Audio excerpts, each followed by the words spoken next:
you ever wondered why one particular person can affect you so much?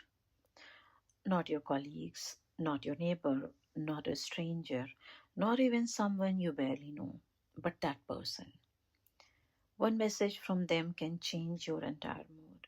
One change in their tone can make you wonder what happened. They don't call, and suddenly you're checking your phone. They seem distant, and you begin replaying the last conversation. They become quiet, and somehow you don't just experience their silence, you experience something much bigger. You feel unwanted, unimportant, rejected, maybe even abandoned. And sometimes what surprises you most is your own reaction. Because somewhere inside you, you know, this shouldn't affect me this much. And yet it does. That's what makes love so fascinating psychologically. Because love doesn't just bring another person into our life. Sometimes it's being part of ourselves into the room that we had managed to keep quiet for years. And perhaps that's why relationship can feel so confusing. You can be intelligent, self-aware, successful, emotionally mature in many areas of your life, and then you fall in love, and suddenly you are confused by yourself. You become anxious, you become overly sensitive, you need reassurance, you withdraw, you become jealous, you fear losing the person, or perhaps you do the opposite. You become emotionally unavailable. You want closeness. And then, when closeness actually arrives, you want a space. And you may ask yourself, what is wrong with me? But what if nothing is simply wrong with you? What if love is touching something much older? Something that existed before this relationship, before this person, maybe even before you had words for it. Today, I want to explore that question. Why does love trigger our deepest wounds? Not as a diagnosis, not as relationship advice, and certainly not as a way of deciding who is right and wrong, but simply as a psychological mystery. Because sometimes the most interesting question isn't, why am I reacting this way? It's, what is this reaction connected to? Welcome back to From the Therapy Room, Psychology of Mind and Body. I'm Jyoti, and in this podcast, we explore the psychology behind the experiences we often feel, but we don't always understand. Our relationships, emotions, patterns, wounds, and the stories our mind and body carry. This is a space where psychology meets curiosity, where we look beneath the surface of everyday experiences and explore the question that can sometimes change the way we see ourselves. And today we are going a little deeper into something many of us experience but rarely stop to question. Why does the person we love something have the power to touch the most tender parts of us? So let's get curious, not about what's wrong about with us, but about what our relationship might be revealing about us. Let's begin something very ordinary. Imagine your partner doesn't reply to your message for 6 hours. 6 hours. Objectively, 6 hours is just 6 hours, but psychologically, 6 hours can become something completely different. For one person, they are probably busy. For another, did I do something? For someone else, they are losing interest. And for another, I knew this would happen. People always leave. The event is same. The meaning is different. And perhaps this is one of the first things we don't notice about love. We think we are responding to what the other person did. But very often we are responding to what their behavior means to us. And meaning is personal. A delayed message might mean absolutely nothing to one person. To another, it might unconsciously mean you don't matter. Another person's silence might means they are processing something. But somewhere inside you, silence might mean something is wrong. Something is about to happen. And notice how quickly the mind fills the gap. There is no information, there is simply an absence of information. And yet the mind begins creating a story. Maybe they are upset. Maybe they met someone else. Maybe I have done something. Maybe they are losing interest. Maybe I'm going to be left. And the interesting question is not whether the story is true. The interesting question is, why did your mind choose that particular story? Why that interpretation? Why that fear? Why that meaning? Because our minds don't interpret relationships from a blank page. We interpret them through everything we have previously learned about closeness, rejection, safety, love, and loss. And that means something. The person in front of us is having a conversation with the person we have been carrying inside us for years.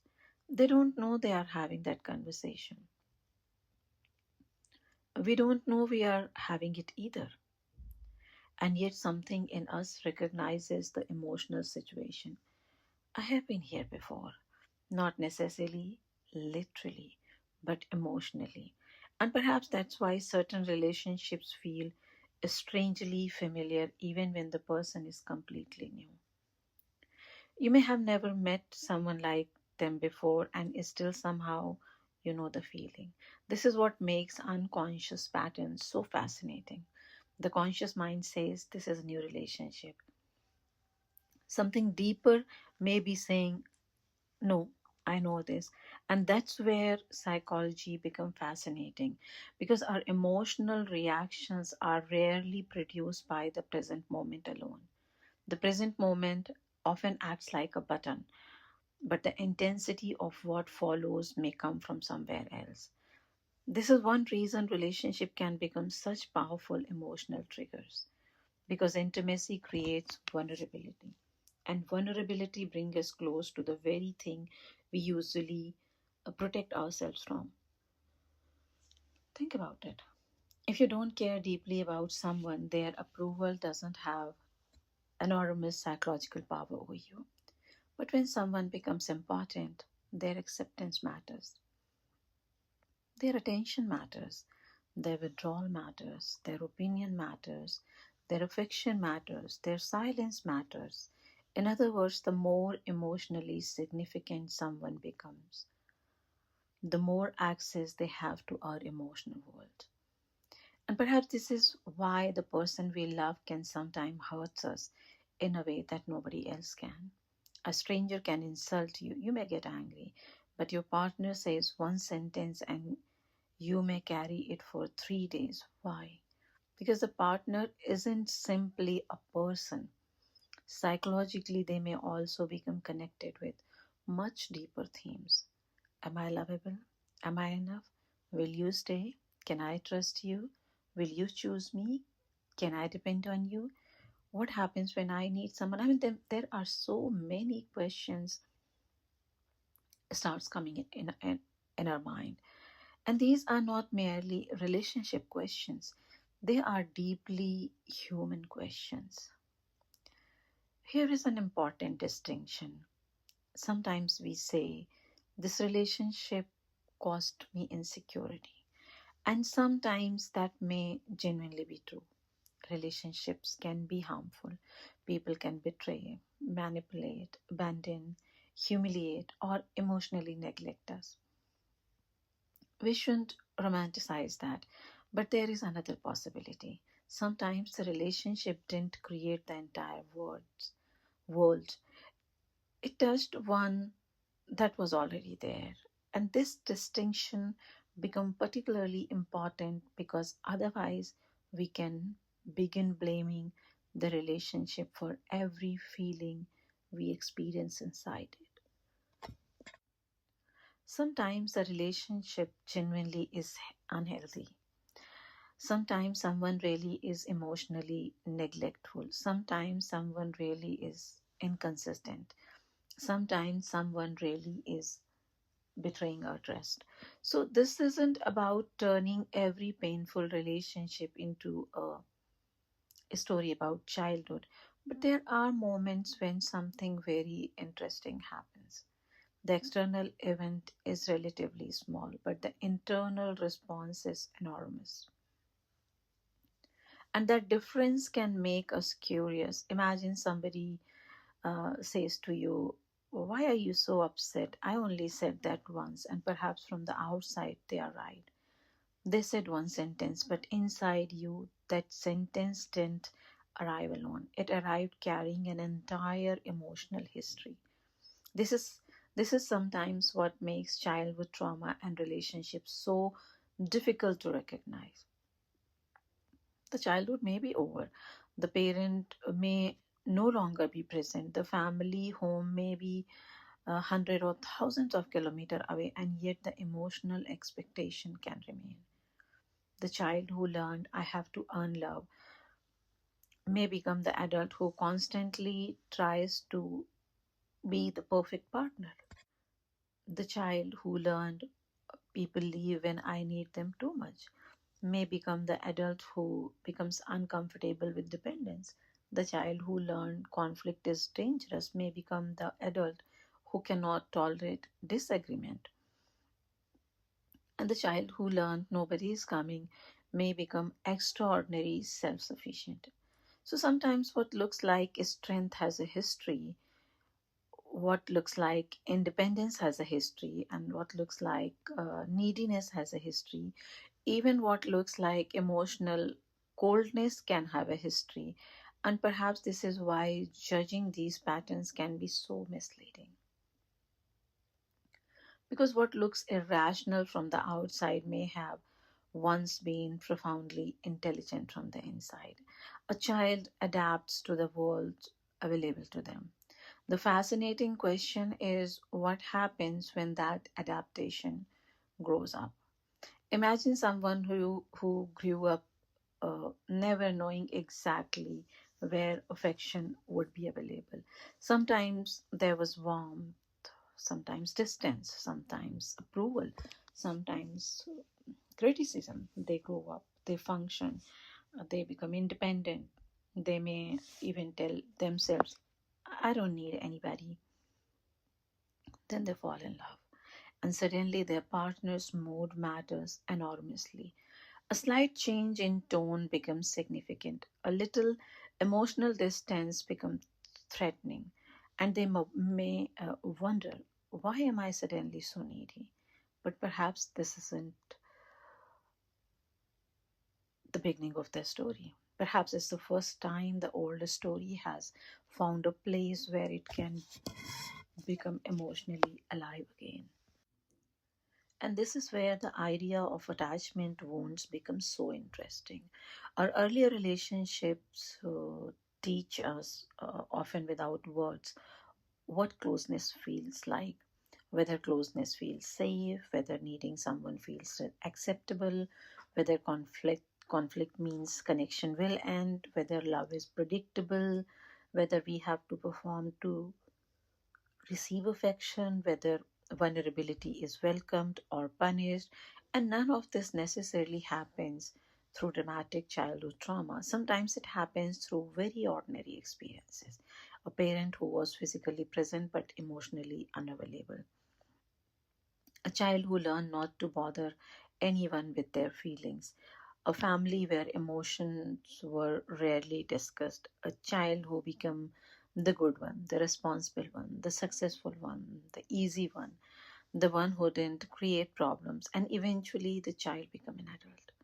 Then they enter a relationship and suddenly somebody says, "Tell me what you're feeling." And something inside them freezes because nobody taught them how, or somebody needs reassurance.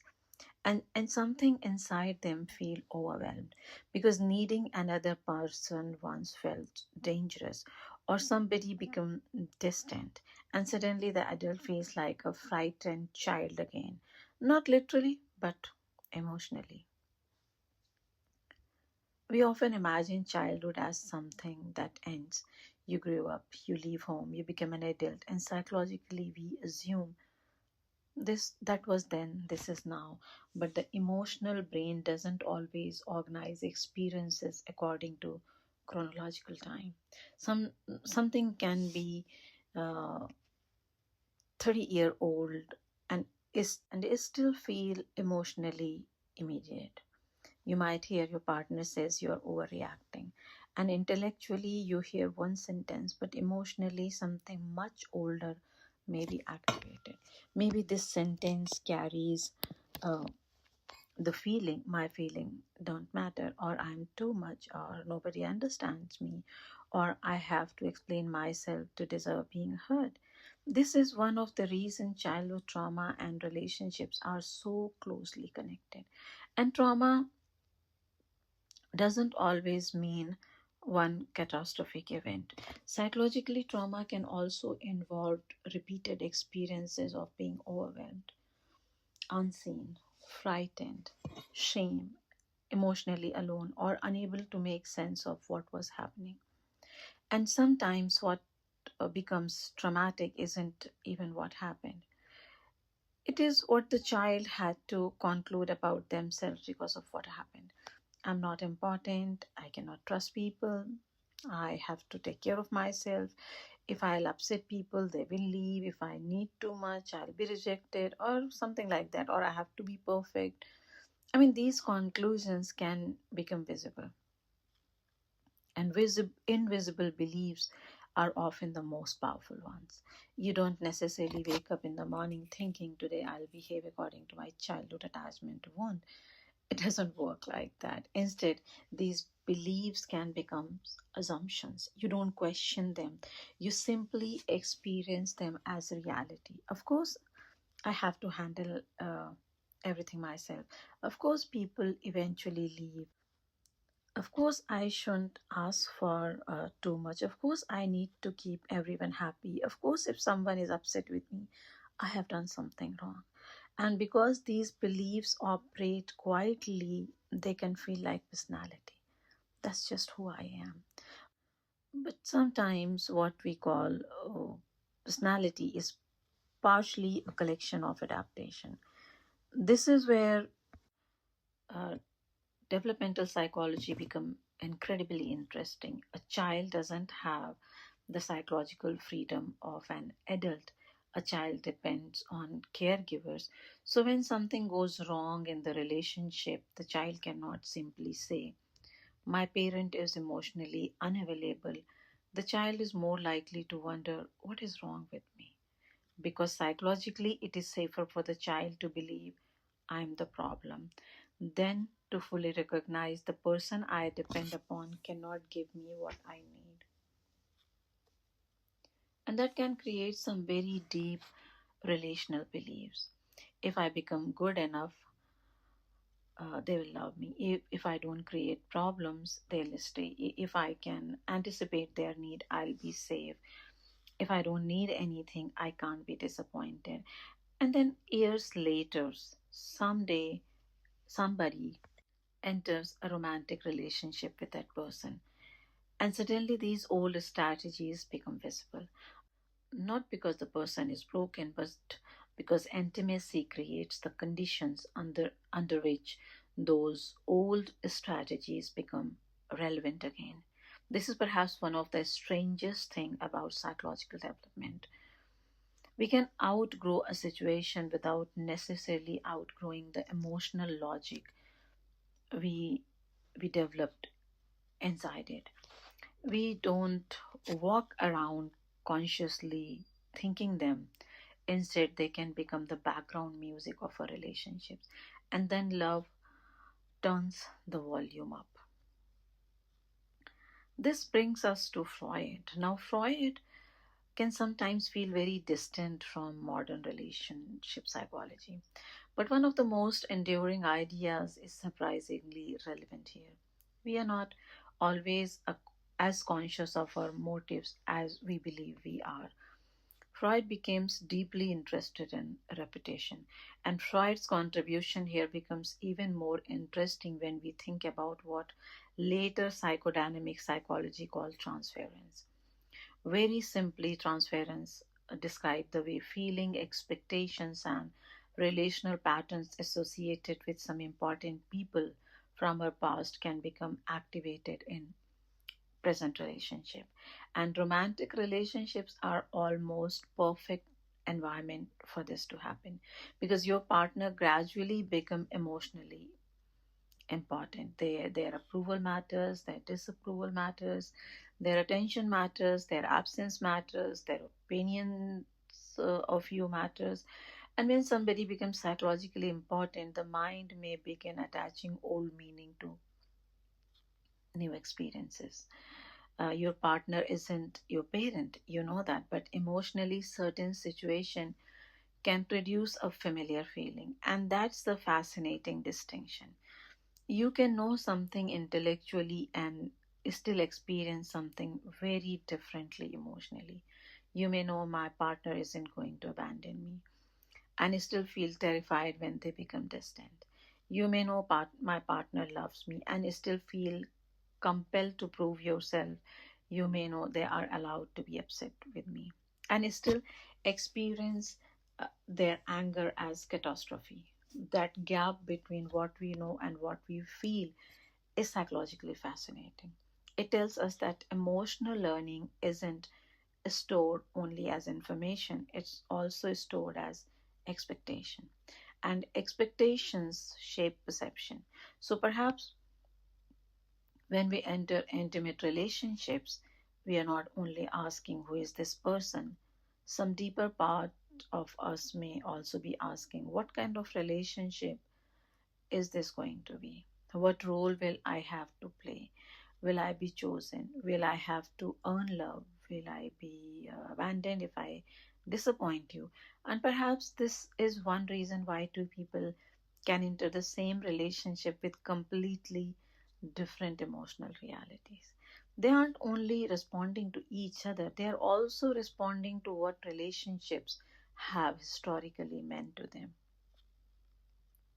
Why do human beings sometimes repeat emotional experience that they consciously say they don't want? Why does someone keeps finding themselves in situation that feels strangely familiar? Why why do we sometimes recreate emotional dynamics without realizing that we are doing? And he described what Freud described what becomes known as repetition compulsion, and we don't have to accept every aspect of Freud theory to find the question valuable. Because think about this: have you ever said, "I know exactly what kind of relationship I don't want," and then somehow find yourself emotionally entangled in something remarkably similar? Not necessarily with the same type of person, but the same emotional atmosphere. You feel you have to somehow prove yourself. You feel you aren't being heard. You chase, they withdraw. You become anxious, they become distant. You try harder, they pull further away, and suddenly the relationship has become a familiar emotional landscape. Freud might have asked us to look beneath the conscious choice, not simply why did I choose this person, but what unconscious emotional story is being repeated here? And that question changes everything, because sometimes we don't repeat people, we repeat feelings. Carl Jung uh, gives us another fascinating doorway into relationships, the idea of the shadow. The shadow isn't simply the bad part of ourselves, it can contain anything we have pushed outside our conscious identity: anger, neediness, vulnerability, dependency, sexuality, ambition, jealousy, power, even our capacity to say no. Imagine someone who has built their identity around being calm and understanding. I'm not an angry person. They pride themselves on being accommodating. Then they enter a relationship where their partners keep crossing boundaries, and suddenly there is an enormous anger. They may think, where did this person come from? But perhaps that anger wasn't created by the relationship. Perhaps the relationship gave it a stage. And Jung perspective invites another question: what parts of ourselves become visible through the people we love? Sometimes we are drawn to someone who openly expresses some things we don't permit ourselves to express. And this can become particularly interesting when we think about the people who irritates us, fascinates us, or even obsess us. Why that person? Why does their confidence bother you so much? Why does their freedom fascinates you? Why does their ability to say no make you angry? Why does their emotional vulnerability makes you uncomfortable? Why does their independence makes you jealous? Sometimes the answers may simply be that their behavior genuinely conflicts with our values, but sometimes another personal possibility exists. Perhaps they are expressing something that we have not allowed ourselves to express. Imagine someone who has spent their entire life being accommodating. They're proud of being uh, understanding. They don't like conflict. They rarely say no. Then they meet somebody who walks into a room and says, "No, I don't want that." And sometimes inside them is activated. How can they be so selfish? Maybe, or perhaps somewhere deeper, there is another voice saying, "I wish I could do that." And this is where Jung's idea of the shadow becomes psychologically rich, because the shadow can contain not only what we consider unacceptable, unacceptable, but also what we have never permitted ourselves to become: the assertive self, the angry self, the sensual self, the ambitious self, the dependent self, the playful self, the vulnerable self. And sometimes the people we love or intensely dislike bring these disowned parts closer to consciousness. And that may be one reason relationship can become such extraordinary sites of psychological growth without us ever consciously intended them to be. The other person doesn't have to teach us everything. Their very presence can reveal something. They become a kind of psychological mirror. And sometimes what we see in that mirror is beautiful. Sometimes it is uncomfortable. And sometimes we don't even recognize the person looking back at us. Sometimes we intensely dislike something in another person because it touches something we have difficulty accepting in ourselves. This is where projection become interesting. Not every reaction is projection, and certainly not every partner's behavior is reflection of us. Sometimes another person's really is behaving badly. But psychologically there are moments when our emotional response to another person tells us something about ourselves. And love is one of the places where this becomes particularly powerful, because intimacy creates mirrors, sometimes beautiful mirrors, sometimes uncomfortable ones.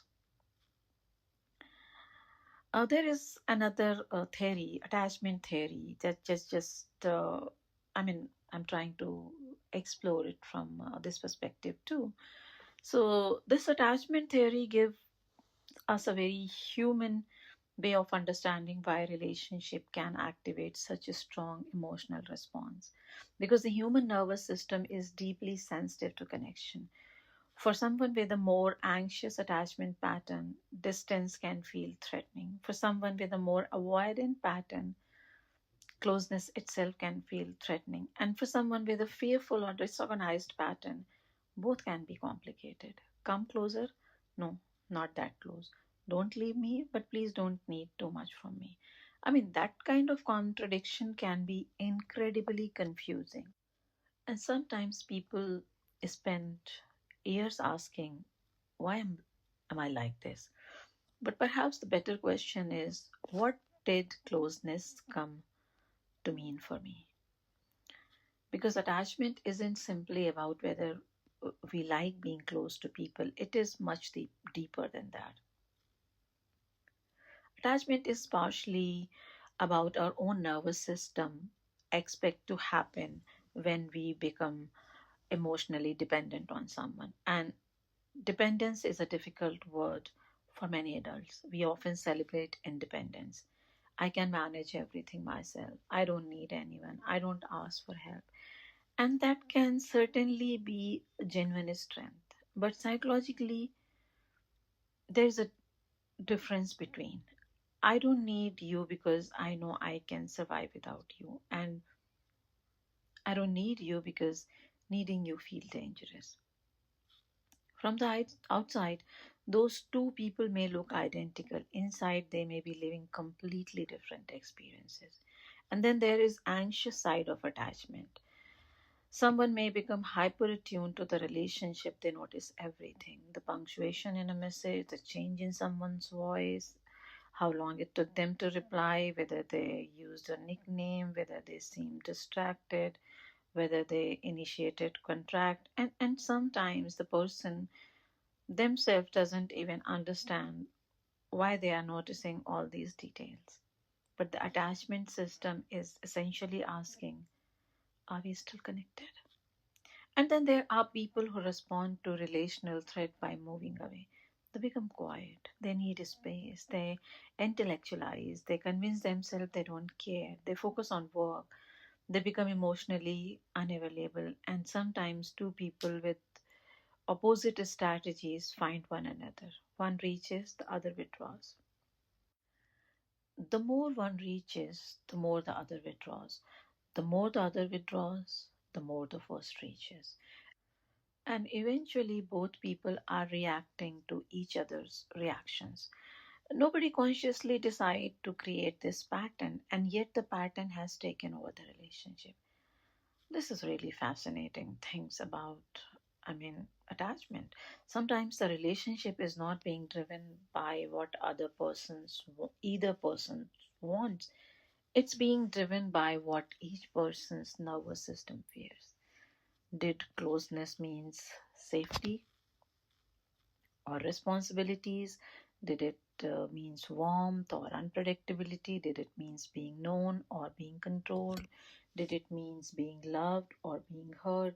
Because if intimacy has historically been associated with danger, then love can create a strange paradox. The very thing you long for can activate the very system that tells you to protect yourself from it. This is why fear of intimacy can exist alongside a deep longing of intimacy. Why someone can desperately want love and still struggle to receive it. When someone can say, I want someone who really knows me, and then when someone actually gets close, this is too much. There is something profoundly human about that contradiction. We need to I do need to talk about the nervous system when this I think this is really very important. I would like to talk about the emotional regulation and the nervous system because sometimes we talk about relationship problems as though they happen only in the mind, but the body is involved. Someone's message comes in, your heart changes, your stomach tightens, your breathing shifts, your shoulder tensed, you feel restless, you suddenly need an answer. You can't stop checking your phone, or perhaps you shut down completely. You become numb. You don't want to talk. You want to escape. This is where emotional dysregulation can become relevant. And again, the word can sound clinical, but the experience is very ordinary. It can simply means I know intellectually that this situation is manageable, but my emotional system is responding as if something much bigger is happening. And this is why relationship anxiety can feel so physical. Sometimes the body reacts before the conscious mind has fully understood what happened. A partner's facial expression changes and something inside you shifts. A pause, a sigh, a different tone, a delayed response. There are tiny pieces of, these are tiny pieces of information, but the brain is constantly interpreting them. especially when the attachment is involved. Because when connection matters, the nervous systems become highly attentive to sign off connection and disconnection, which means that sometimes love doesn't merely activate our thoughts, it activates our entire system. And perhaps this explains something people often find confusing. Why can I be completely rational about this in the morning and completely overwhelmed by it at night? Because emotional activation changes what information becomes psychologically important. When we are calm, we can hold multiple possibilities. Maybe they are busy, maybe they are tired, maybe this has nothing to do with me. But when we are activated, the mind can become narrower. It searches for evidence for danger. And suddenly, one possibility feels like certainty. Something is wrong. This is not necessarily conscious catastrophizing, it can be a nervous system process. And this is why relationship anxiety can sometimes feel almost addictive. There is uncertainty, then a message comes, relief, then another period of uncertainty, then reassurance, relief again. The emotional system begins moving between threat and relief, and the relief itself can become incredibly powerful. This is one reason emotional intensity can sometimes be mistaken for intimacy. The nervous system says this is intense, and the mind translates it as this must be important. But the intensity and intimacy are not necessarily the same thing. Intensity tells us that something has been activated. It doesn't automatically tells us what has been activated. Sometimes it's love, sometimes it's fear, sometimes it's longing, sometimes old attachment anxiety, at times it is unresolved grief or shame, and sometimes all of them together. And perhaps that's why relationship can become such complicated psychological laboratories. So much information is arriving at once: the present, the past, the body, the mind, memory, expectations, desire, fear, all inside one interaction. Maybe you have experienced this. Someone you love says something hurtful. Later, you tell a friend about it, and your friend says, honestly, I don't think it was that serious. And you think, I know. That's the strange part. You know. You can intellectually see that it was a small incident, but emotionally it wasn't a small. Why? Because emotional pain isn't always proportional to the event, and shame can sit underneath many of these experiences. Shame is different from guilt. Guilt says, I did something wrong, and shame says, there is something wrong with me. And relationships can activate shame with extraordinary speed. A partner criticizes you, you don't simply hear, they don't like what I did. You may hear, I'm disappointing. Someone doesn't choose you, you may not simply experience this relationship didn't work, you may experience, I'm not desirable. Someone becomes emotionally distant. You may not simply experience, we are disconnected right now. You may experience, I'm fundamentally unlovable. And shame has an interesting psychological quality.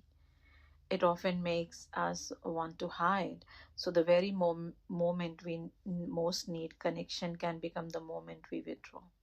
We don't want to be seen. We don't want to admit how much we care. We don't want to reveal how frightened we are. So, we may become angry instead, or sarcastic, or cold, or excessively rational, or controlling. And sometimes the person on the other side doesn't see fear at all. They only see anger. They don't see vulnerability. They see criticism. They don't see longing. They see demands. They don't see, please reassure me that I'm still important to you. And they hear, why didn't you call me? And this is where relationship can become tragically misunderstood. Sometimes two people are expressing completely different emotion through the same behavior. One person is saying, please don't leave me. The other hears, you are controlling me. The other says, I need some space. The first hears, you don't love me. And the cycle continues. Not necessarily because either person is malicious, but because each person is interpreting the other's behavior through their own emotional history. Sometimes it is proportional to what the event represents. Your partner forgetting something may not simply mean they forgot. It may unconsciously becomes I'm not important. Their need for space may not simply mean they need a space. It becomes they are leaving me. Their criticism may not simply mean they disagree with me, it may become I'm not good enough. And their emotional withdrawal may not simply mean they are overwhelmed, it may become I'm alone again. And this is why two people can experience exactly the same interaction and have completely different emotional response. The event is present, but the meaning has a history. And one of the deepest wounds that relationship can activate is the feeling I'm not enough, not attractive enough, not interesting enough, not successful enough, not lovable enough, not desirable enough, not emotionally enough. And sometimes this doesn't appear as insecurity. And the not enough wound has another interesting disguise. Sometimes it doesn't look like low self esteem at all. It can look like exceptional achievement. I have to be the best. It can look like being indispensable. Everyone needs me. It can look like perfection. If I do everything right, nobody will have a reason to leave. It can look like constant giving. If I am useful enough, I'll be valued. It can even look like emotional intelligence. I understand everybody, but perhaps nobody is asking who understands you. Sometimes we become extraordinarily good at understanding other people's emotion because understanding them once helped us predict what was going to happen. A child who learned to read a parent's mood very quickly may grow into an adult who can read everyone's in the room. They can become a remarkable strength, but psychologically one can become so focused on reading the other person that one loses contact with one's own internal experience. What do they need? What are they feeling? Are they upset? How do I make this better? And somewhere underneath all of that, what am I feeling may become surprisingly difficult to answer. This is another reason love can expose us because eventually somebody asks, what do you mean? And there is no automatic answer. Not because you have no desire, but because you become very skilled at adapting to the desires of others. Sometimes it appears as perfectionism, or sometimes as achievement, or jealousy, or controlling behavior, or constant comparison, or sometimes as needing to be indispensable, and sometimes it looks like opposite. I don't care. I never needed them anyway. And relationships are overrated because vulnerability can be defended against in many different ways. The interesting part is that underneath very different behavior, there can sometimes be a very similar, uh, emotional question. If you really see me, will you still love me? That may be one of the most frightening question intimacy asks us because being loved from a distance is relatively safe. Being truly known is different when someone sees your insecurity, your anger, your need, your contradiction, your fears, your less attractive parts, and it still says, and it still stays, that can be deeply healing. But before that becomes possible, psychologically, being seen can also feel terrifying. Because what if they see everything and decide you're not enough? There is another paradox. Sometimes the wound isn't nobody loves me, sometimes the wound is I don't know what to do when somebody does. I think this is where fear of intimacy become especially interesting. Someone may spend years wanting a loving relationship, they meet someone kind, available, consistent, emotionally present, and suddenly they feel bored, suspicious, uncomfortable. They start noticing flaws. They wonder whether the chemistry is missing, they become distant, or they find reason to leave. Now this doesn't mean every loss of attraction is a psychological defense. Sometimes people simply aren't compatible. But sometimes something deeper is happening, because if unpredictability was unfamiliar, consistency may initially feel unfamiliar. And there is something even more subtle here. We often think people fear bad relationship, but psychologically, some people can also become uncomfortable with good relationships. Not because they secretly want suffering, but because familiarity and safety are not always the same thing. Imagine growing up in an environment where affection was unpredictable. You learn to monitor, to wait, to wonder, to earn, to anticipate. Now somebody arrives who is consistent.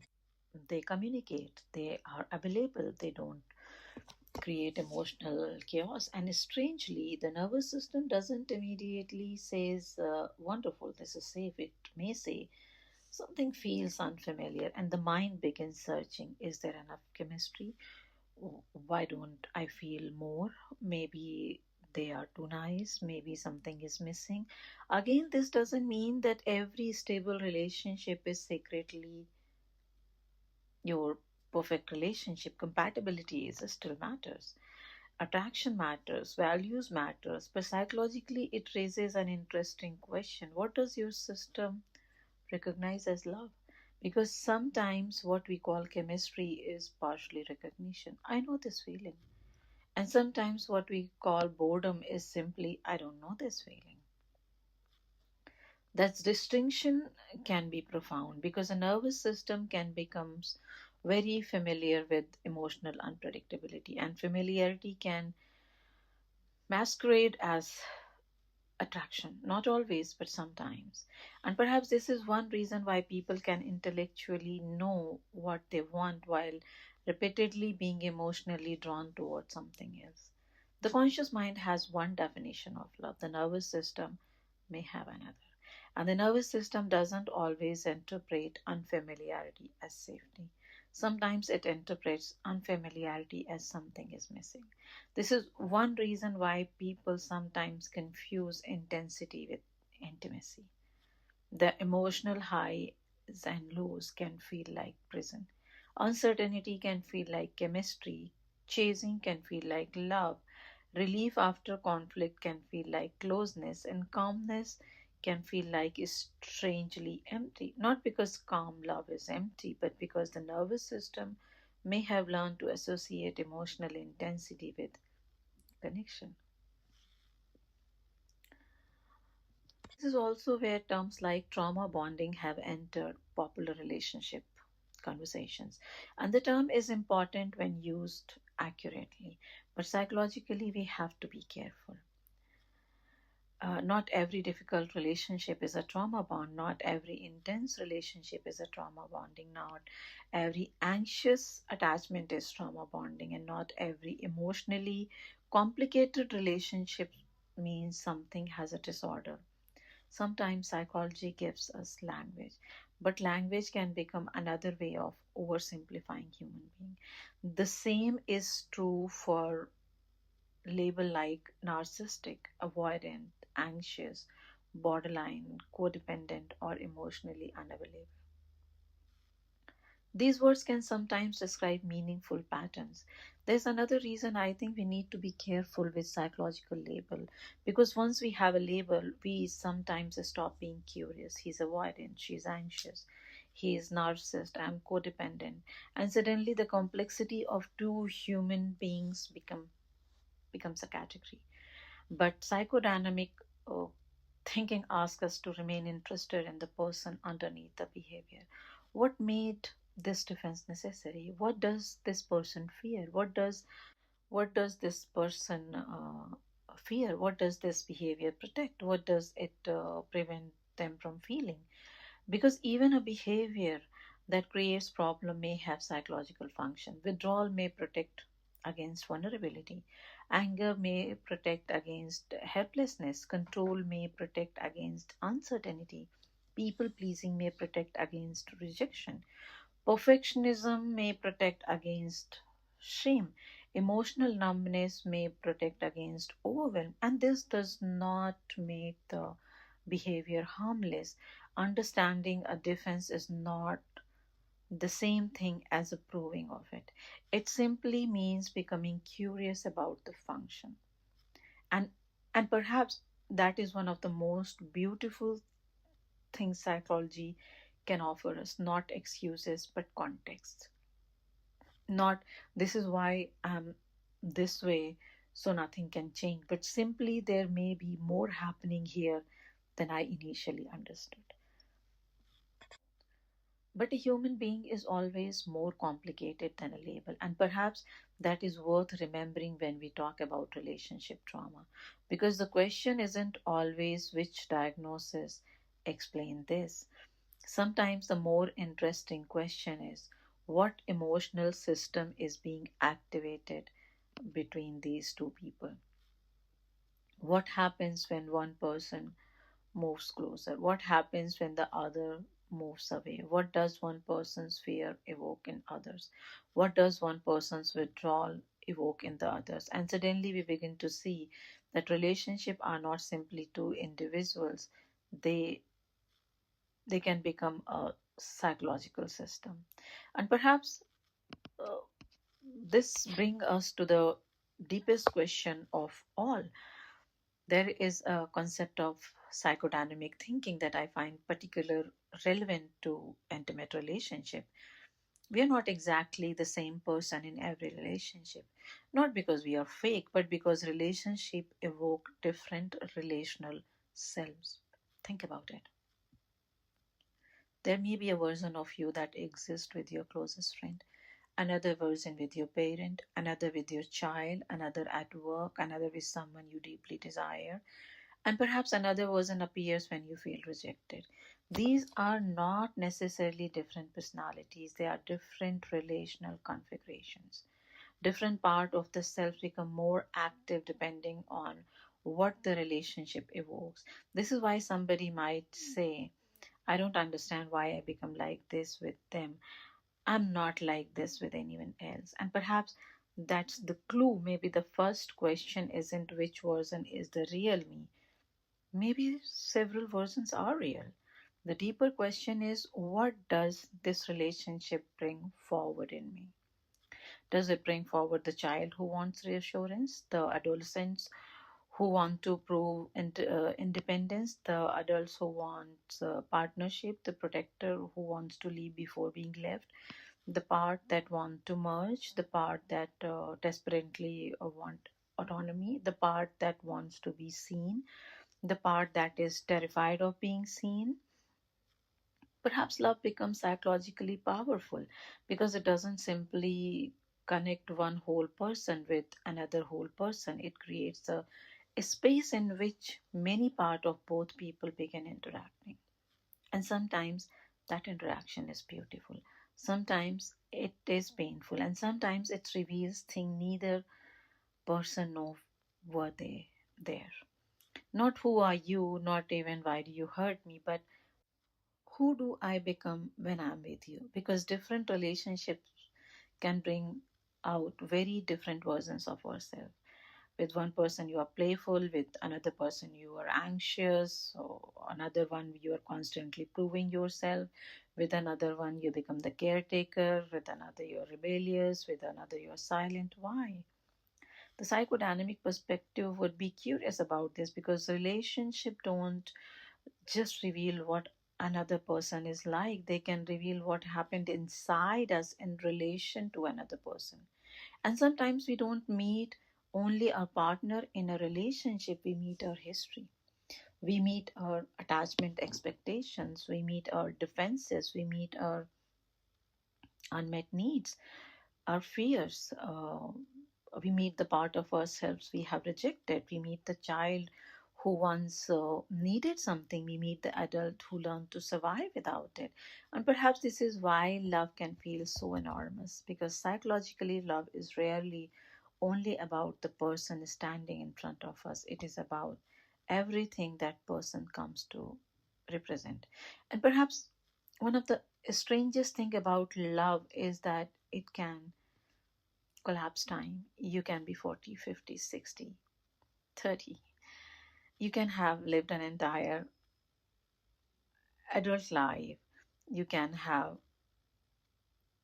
achieved, or still you are living your life. You can have achieved certain things, built a career, you're building a career, raise children, raising children, travel, survive heartbreak, become wiser. And then one sentence from someone you love can suddenly make you feel something that seems much younger than your chronological age.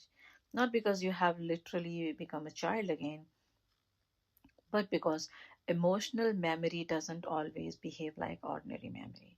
You may remember an event from 20 years ago and feel completely detached from it, but another experience can bring the emotional atmosphere of something old very close to the surface. And perhaps this is what we sometimes means when we say this feels bigger than the situation. The situation is happening now, but the emotional resonance may be much older. This is also why people sometimes say, I don't know even why I'm crying, or I know this is irrational but I can't stop feeling it, or I feel completely abandoned when even though they haven't actually left. The feeling is real, the interpretation may or may not be accurate, and the distinction is incredibly important, because psychology is not about telling us that our feelings are false. Feelings are experiences, but experiences carry meaning, and meanings have histories. So perhaps the deeper psychological question isn't, is this feeling irrational? Maybe it is, what does this feeling know? Not necessarily factual knowledge, but emotional knowledge. What does it recognize? What does it expect? What does it fear? What does it remember? And sometimes the answer isn't immediately available. Sometimes we simply know that something has been touched. A place inside us has become sensitive. A particular kind of silence, a particular kind of distance, a particular kind of rejection, a particular kind of closeness. And perhaps that's why some people can say, I don't understand why I love this person so much. Maybe the answer isn't only in the person, maybe the intensity lies partially and what the relationship represents. To be chosen, to be finally seen, to finally be enough, to finally experience uh, the love we once imagined, or perhaps to finally rewrite an emotional ending. And this is where we have to be careful, because sometimes we can years spending trying to get from another person something that belongs to a much older story. Not because longing is wrong, but because no present relationship can completely rewrite the past. And yet, the past can become visible through the present. That may be one of the most profound thing intimate relationship reveals. They show us not only whom we love, they show us what love has come to mean. And perhaps that meaning was formed long before we ever met the person sitting beside us. And perhaps there is one more paradox here. We often imagine healing as becoming completely unaffected. Nothing should trigger me anymore. I shouldn't need anyone. I shouldn't be, I should be secured all the time. I shouldn't get hurt. But perhaps psychologically, maturity isn't the absence of vulnerability. Maybe it is the ability to recognize vulnerability without immediately becoming consumed by it, because being deeply affected by someone isn't necessarily pathology. To love someone is, by definition, to allow their existence to matter. And when somebody matters, they acquire the ability to affect us. That is not necessarily a flaw. The question is more subtle. What happened inside us when they affect us? Do we encounter only the present moment, or does the present become entangled with everything that came before? Perhaps that is the real mystery. We don't enter relationship as a blank page. We enter carrying memories we consciously remember. We emotional memories we don't. We carry ideas about ourselves, ideas about other people, ideas about what love requires, ideas about what happens when we need, ideas about what happens when we disappoint, ideas about what happens when someone leaves, and then another human being enters our life. And without realizing it, the relationship becoming a meeting place between two histories, two nervous system, two attachment styles, to sets of expectations, to unconscious world. And perhaps that is why love can feel so much bigger than two people, because in a relationship sometimes the past is sitting at the table too, not literally but psychologically. And perhaps the deepest question is not why I'm so triggered by the person. It may be, what part of my history has suddenly become alive in this relationship? The question doesn't tell us what to do, it simply opens the door. And sometimes curiosity is where understanding begins. So perhaps the question isn't simply, why does love hurt? Maybe a deeper question is, why does love have access to places that almost nothing else can reach? Perhaps because love makes us vulnerable, and vulnerability removes some of the distance between who we are now and who, who we were once. The person we love may not know our entire history. They may not know what we experienced as children. They may not know what we learned about love before we ever fall in love. They may not know the moment that taught us to chase or withdraw or become perfect or become invisible or independent or become indispensable. But somehow their presence can activate those old emotional languages, and suddenly we are speaking a language we didn't know we still remember. Maybe that's why sometimes react to your partner and later think, why did I react like that? Maybe the reaction isn't meaningless. Maybe it's carrying information, not necessarily about your partner, not necessarily about your childhood, but about the meeting point between your past and present. And perhaps this is where the mystery becomes even more beautiful, because relationships don't only show us whom we love, they can show us how we learn to love, what we expect, what we fear, what we protect, what we long for, and sometimes what we never realized was still hurting. So the next time you find yourself thinking, why does this affect me so much? Perhaps there's another question hiding underneath it. Not what's wrong with me, but what is this touching? Because sometimes the deepest wound isn't created by love. Sometimes love simply shine a light on it. And perhaps that's why love can be both our greatest vulnerability and one of the most revealing mirror we ever encounter. This is from the Therapy Room Psychology of Mind, and I'm glad you are here. Until next time, stay curious to yourself. Next time, I'll be sitting next besides to you. Take care.